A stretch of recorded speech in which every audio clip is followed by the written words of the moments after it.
Hi guys, I'm Daniel from DTS YouTube channel. In this video, I'll be showing you how you can create system restore point on Windows 11. Without wasting time, let's get started.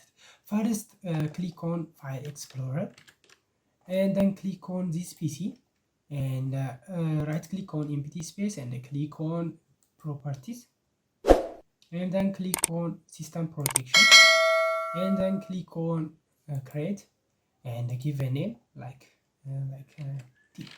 I'll give a name tip, that is, and click on create and creating a restore point, and it may take a while. The restore point was created successfully. Now click on close, and now we have successfully created a restore point on our system.